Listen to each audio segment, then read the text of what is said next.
अस्तरच्या ब्लाऊजसाठी आणि साधा असेल तर 1.5 इंच. तर रुंदीसाठी आपण छातीचा चौथा भाग घेत असतो 8.5 इंच आणि इथं बॉक्स बनवून घ्यायचा आहे. आता शिल्लक भाग आपण कट करून घेऊ.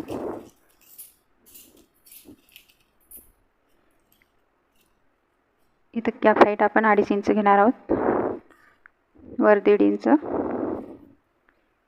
आणि इथं सुद्धा 1.5 इंच आणि इथून आकार द्यायचा आहे बाहेरचा. अशा पद्धतीने समोरच्या आर्मसाठी अर्धा इंच आतमध्ये घेऊन आकार दिला आणि इथं दंडघेर 6 अधिक 1.5 इंच शिलाई मार्जिन. आता हे दोन्ही पॉईंट जोडून घ्यायचे आहेत, फिटिंग लाईन आणि मार्जिन लाईन. आता कट करून घेऊ.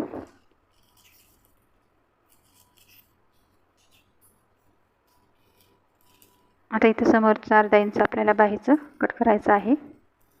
एकदम परफेक्ट